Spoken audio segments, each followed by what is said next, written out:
Welcome to Talking Live, and we are interviewing a superstar producer, Meryl Poster.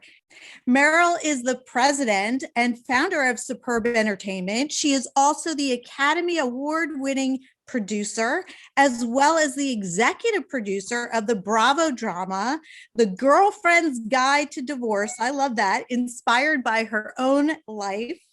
Meryl was ranked in the Hollywood Reporter's Power 100 for 5 consecutive years. Now she is the creative mind behind the successful new podcast titled Call Your Grandmother, with host Ellen Grodsky, who's 81, and Rita Kay, who is 90. And now she's here to tell us about her latest inspiration behind her latest venture, with the one and only Meryl Poster. Welcome to Talking Live. So thrilled to have you here. Well, thank you, Robbie. It's my pleasure. It's a thrill for me to have this time with you. And also, we know each other. We go back. You're friends with my sister. Mm-hmm. You are the most interesting person to talk to in any room. Whenever there's an event, I'm always drawn to Meryl. Like, let me talk to Meryl. She's the smart girl in the room, the smart and talented girl in the room. Thank you. So I've been listening to Call Your Grandmother. It's also on the top charts for comedy in Apple. Is that right? Yeah. The show was produced by iHeart, and it plays on Spotify and it plays on Apple. And I'm actually really surprised in what a hit it became. And it was on the main page on Apple for a full week. So people were responding to it, which was great. It's fantastic because, as you and I both know in the field, there are tons of podcasts out there. Right. And it's very hard to rise above just so many of them. It's like there are so many people wanting to get into that spot, but yet very few people make some noise. Mm-hmm. What is different about the podcast arena? Why is it so difficult to become successful? Well, there's so many podcasts out there because everybody can make a podcast and put it up. Mm-hmm. You don't need to have distribution. So anybody can tell any kind of story on a podcast, and they can put it out there. Whether it resonates or not, who knows? And that's the challenging part. So let me just take you back to what inspired you to create this show.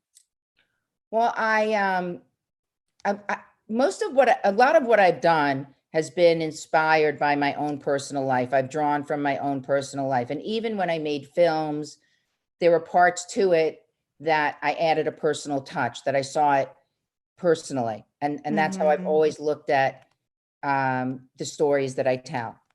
And I also feel like, well, if I'm reacting to it and if it's appealing to me, I bet you that it's going to be that way for other people. And that's fantastic, because sometimes people have a gut feeling about something and it doesn't resonate. Like, I'm always surprised, even with Talking Live, I'll listen to certain people, they'll pitch me an idea and I'll be like, oh, okay, I'll do it. Right. And it doesn't really necessarily inspire me, but yet the audience really reacts to it. Mm-hmm. Yeah. I mean, there's some movies and TV shows out there that have been tremendous hits. Would I have ever created them? Would I have ever seen that coming? No. There's certain lanes that I stay in, I guess. And it's partly luck. I can't say that it's not, it's luck also. And the reason that this podcast, I think, has done so well and has been a standout is it's got a great message for this time. I mean, during the pandemic, well, we're still in the pandemic, but during this whole time, I can't look at a newspaper. I can't watch the news and I can't look at a newspaper. And that is really, really not like me at all. I mean, I would always have the New York Times. First thing in the morning, I would read it. I'd look at the New York. I haven't even looked at the New York Post.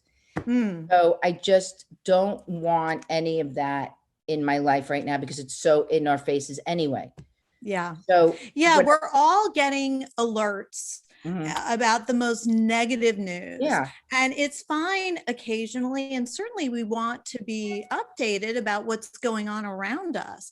But Mhm. after a while, it really does take a toll on our mental health. And one of the things I really felt while listening to Call Your Grandmother, and I love the hosts, Aren't they great? they're so charming and so real. Mhm. But you mentioned this, that it's a feel good Right. podcast. Mhm. It really is. And it pulls on nostalgia. So when I Mhm. was listening to these ladies, these lifelong friends, I was really missing my own grandmother, Right. because Correct. my own personal grandmother and I had such a close relationship and a special bond that is really unique. Yeah. I mean, I did an interview, and much to my mother's chagrin, so maybe I can correct it now, that I said that, you can have a not so great relationship with your mother. Hmm. Especially daughters and mothers. It's more complicated, but it's Hmm. very rare that that dynamic exists in a granddaughter and a grandmother. Yes. It's Yes. a very, very different Hmm. dynamic.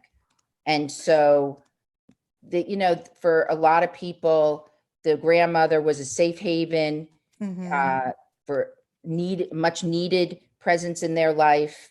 And what we talked about on the show, which came up, is that in this generation, the mothers are working. I'm a Hmm. working mother. Hmm. So my mother compensated a lot for me in that arena, happily. And, it's a perfect situation. Grandparents have the time and to be with the kids, and they don't, it's all fun. I used to say to my mom, "You're almost bringing firecracker into the house. Like, what are you bringing?" I mean, it's an abandonment. It's pure fun for them. So it's very non-judgmental and warm. And you hear that on all of these episodes. It's really true. And from a psychological standpoint, the reason why the grandparent grandchild relationship is so powerful and important is because the grandparent provides unconditional love. Correct. Really, the parent's role is very different. It's our Right. job to set limits, set rules, sometimes say things that may not be so popular. But Right. the grandparent is one step removed, and they can just provide loving feelings, which is so valuable in terms of an individual's success. Mhm. So, tell me how you met these ladies, because it was a bit of a process for you. Right. Well, initially I hired these casting directors that came out of commercials, because I figured with commercials, they they know real people, casting real people. And it really wasn't very promising, the people that they brought in. A lot of them were actresses. I could tell that they were actresses. They just didn't have that warmth that I was looking Mm. for.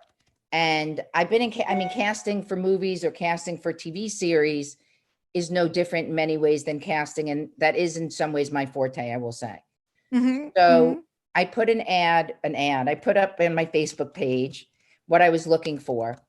And I have a lot of Jewish friends who know a lot of Jewish people. And Rita Kay came to me when I posted that I was looking for this, from 4 different friends of mine on Facebook, 4 different Mhm. people saying that I have to meet Rita. So I put Rita in touch with the casting directors, and they put her on tape, and right away I knew she was the one. There was Was like it no doubt. Rita's? Oh, I'm sorry to overstep the downside of Zoom. Was Rita's daughter a friend of yours? No, I can't believe No. I didn't know her, because we have Okay. so many mutual friends. It's unbelievable. She and I have more people in common than I do with anybody else. It's crazy that we'd never met before. By association, I think, um, that we bec- that we became friends.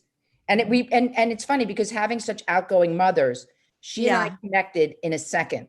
Same, Mm. no, same cadence, same. It was so easy, so easy. It really was. And I could Sometimes talk to we. them, because also I could talk to the grandmothers. The, Mm. the executives, the producers from iHeart were much more formal and polite than I was with them. but I know what they're like because I'm Jewish. I have a Jewish grandmother. I had a Yeah. Jewish grandmother. And so I spoke to them in a way much different than the producers or the producers from iHeart. They were much more respectful than I was, because sometimes if they would go on, I said, all right, let's go back to because they would meander and go off topic. And I said, let's get back to topic. And they listened. They were excellent, taking direction and whatnot. They were very, very professional. They were great. Well, they have a whole lifetime of, learning and growing, and you can sense just the energy and excitement behind their interactions together, and actually doing this podcast and feeling, so relevant in a way that they never imagined. And most producers would not take a risk on creating a show with people who are older. There's a lot of ageism in the entertainment business. Mm-hmm. What got you to move forward with this idea, given ageism, given naysayers? What helped you to get over that hump? Well, first of all, if you look at my background, I did a movie called Cider House Rules that promoted abortion. I made a musical, Chicago, and no one was making musicals at the time. It was not something that they thought it was crazy that we were doing that. So I've been down this road. I also, when I wanted to do a show about divorce, the good side of divorce, it wasn't no one ever pitched that idea either to do a show. So I always think outside the box. And again, when it appeals to me, I'm thinking could appeal to others. And I just superseded it. And what happened was I was having lunch in Palm Beach with my friend Jennifer Miller, our friend Jennifer, our friend Jennifer Miller. Yes. And Jennifer has a crush on my mom. Aww. And we were out to lunch, and Jennifer turns to me and she says, "You have to make a show with her. She's your show." Mm-hmm. So I said, okay.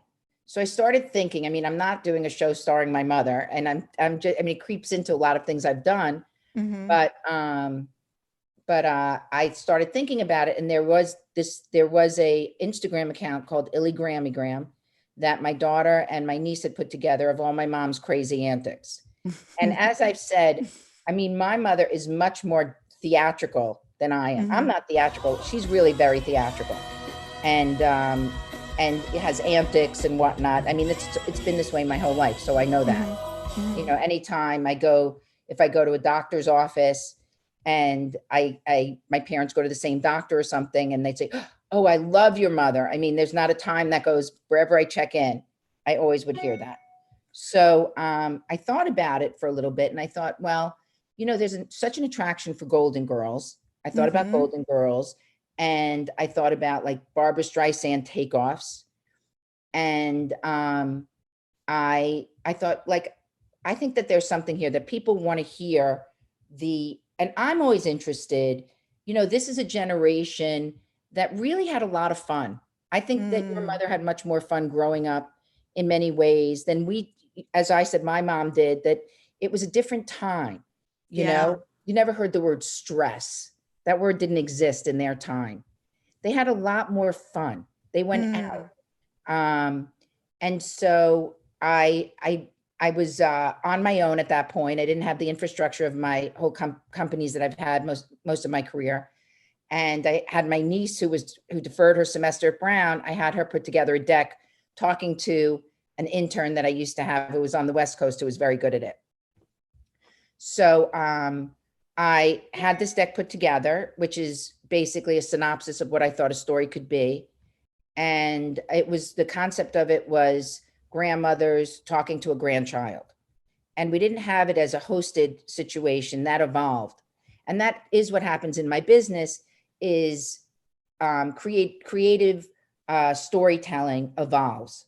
And when it's a live being, when you create something, and if it's like when I used to make a movie, and we would do a script reading, say a week before. We would do a reading of the script, and something just wasn't right, and it didn't feel right, and we'd had to do a rewrite. And I would say, I don't understand. I've had this script for years, and now at the last minute, we have to do this. But it's a breathing thing, and it just evolved. It's hard to explain. But No, I totally get it. You're absolutely right. And I want to give the audience a sense of these lovely ladies. They were on the Today Show, and we have a clip of them Mhm. just showing off their beautiful personalities.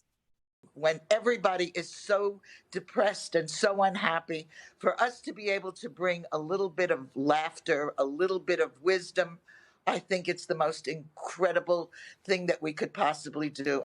I don't know. I think we're pretty equal. Ellen, can I tell everybody what we call ourselves? Absolutely, The Lucy and 100%. Ethel of podcasts. So I said, since it was my daughter's friend that got us this, I said I'm going to be Lucy. So, but I'm very pliable. I mean, there's no favorites here. I give a little bit, she gives a little bit. We kind of feed each other. We're a good duo, I have to say. Well, the thing was, I'll tell you something. So we had cast, Rita was the first person I cast. I called Rita my star. She was my first person. Is Rita the older of the two or the younger? Yeah, she's the older. Okay. She's tiny. She's also very tiny. She's adorable. There's something fabulous. Also, there's something. She's always that way, but she really is that way. There is no difference. Yeah. There's no difference. She is completely who she is. One of the things I want to say too, just about getting older, you become more yourself and secure in yourself. And there's a childlike quality about her that is just very unique. So here is this older person, but there's something very youthful about her as well. I think that all these women have a very youthful, playful quality. And it goes back to their childhood and growing up. They grew up pretty happy. You know, they grew up without social media. Right. They grew up having very defined rules of what it meant to be successful. You know, there weren't so many options. There wasn't choice anxiety. And these are people who were in sync with what was expected of them: to get married, have children, have grandchildren, have friends, go to the Catskills or what have you. Right. And it was very much about family and social connections, which really always works. Mm-hmm. Yeah, I agree with you. I absolutely agree with you. There in the last episode, Rita gives a message, and Ellen too, where they say, you know, life is short. How did I get here? I can't believe I'm here at 90 or I'm here at 81. And our advice to you is go out and do whatever you want. Take risks. Don't be afraid. You're never going to look back. I mean, I get goosebumps when I mention it, and it's so real and heartfelt. And, I loved their recommendation for seniors, which I thought was so powerful and so important, because what these ladies show is that success can happen at any time. Go live your life, right? Make good choices. And but even really, the dating thing, when Rita was saying to her granddaughter, when she said, "Don't expect anything, just go out and have a good time." Perfect advice. It is. It really is. It's perfect advice. And let me just tell you, your grandmother's advice is always the right advice in general, because things don't change that much. Not when it comes to the psychology of the male brain and the psychology of the female brain, or, you know, in any relationship. There's certain things that work and certain things that don't work. And I think grandmothers have a good sense of that, just instinctually, and from living life, they get wise. But I love this. The grandmother's life lessons for seniors embrace technology. And Ellen also had her own blog for years, which I thought was great, recommending, if you don't know technology, learn it. Find a creative outlet. That is the joie de vivre of living, right? Feeling passionate about what you do, and to stay engaged. Find activities that are meaningful and enjoyable. And I thought these tips were perfect and right on the money. I agree with you. I mean, when people sometimes say to me, they'll ask me something about technology with my mom, and I said, no, she knows how to do this or she knows how to do that because she wants to be in touch with her grandchildren. That's right. So, that's what all of these women basically said, that if you want to have a relationship with your grandchildren, you must be up to speed on this. You must meet them where they're at. And also, it just keeps us growing, right? We need to embrace change, even though there's a resistance to that. There is life on the other side. And I think these ladies and lifelong friends certainly are showing us how to do it. Where can people find Call Your Grandmother? So, but I wanted to say one other thing, Oh, which yeah. was, when we did the casting, when you're talking about the casting, so one person, so there are 6 different grandmothers on the show. So one combination is my mother and my daughter. And another one is a very good friend of mine that I sat next to. We were assistants together many years ago, and I knew her mother and daughter, who's the granddaughter, and she was on it. And there was one woman that auditioned that I'd gotten through a friend of a friend, and we had her as a host with Rita. And they did an episode, and quite frankly, the chemistry wasn't there. And there's something to be said for that. They weren't friends, and it just wasn't there. And then we had seen Ellen before when we were initially when we initially started casting it, and we sort of put her to the side. And then I said, what about Ellen, who came from Rita? It's Rita's friend. Rita suggested her. And so it was gold. When they came on together, it was absolute gold. You didn't have to think about it. That's the thing about casting, or if something's funny, you don't have to question it. You just feel it. I guess it's sort of like falling in love. And it really is. And when you think about it, we're just drawn to certain people and repelled by others, or just other people just leave you flat. So that happens really in all relationships, just not romantic relationships. And they will refer to themselves as the Lucy and Ethel of podcasting, which I thought was genius. I did too. I thought it was genius because we were talking about it, and they were the ones who came up with it. The other thing that I think speaks to the brilliance of the podcast, it's not intimidating. It's like anyone can join, and it's very relatable in a nostalgic way. And we really need the touchstone of people who are living healthy lives, who can model that for us, people who are able to point out the positive. We need to laugh, we need to feel good, and we need to include that deliberately in our lives. And I think this podcast is a great way for people to do that. I agree with you. So we will have a link up so people can find the podcast. Is there any way that people can find you if they want to pitch you ideas, or just have contact with you in general, Meryl? Well, you can find the podcast on iHeart. You can find it on Apple and on Spotify. And we have an instructional video that we had Ellen do that you can put up to show how you get a podcast. We can send that to you. Oh, fantastic. Yeah. Because Fantastic. everyone, young and old, I can't begin to tell you how many people I have taken their phone away from them. Not my mother. My mother did it all on her own. But I've taken their podcast in hand and showed them how to do it. So many people, young and old, really, you'd be very surprised. Oh, I think that's great. Instructional video.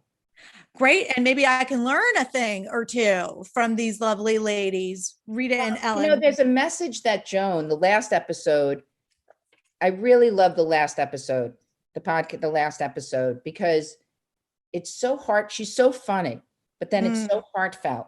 And I urge everyone to listen to it, because it's the last episode with Joan is just magical. It really is magical. Well, we are going to have links up. And one final question, Meryl, was the favorite grandchild, was that controversial? It was a little controversial, but everybody knows there's a favorite grandchild. Yeah. It's very apparent in my family that Ava is there. Everybody, her cousins know, my son. I mean, my mother said to my son, we could do the podcast. We could do another podcast because they only know me as Grammy, but you could call me Grandma. Without missing a beat, my son said, nobody in this world has brought me more joy than Ava. Oh. And And you know what? I think in every family they know it's usually the first grandchild that's the favorite. That's usually the case. But my brother was my grandmother's favorite. I mean, I knew that.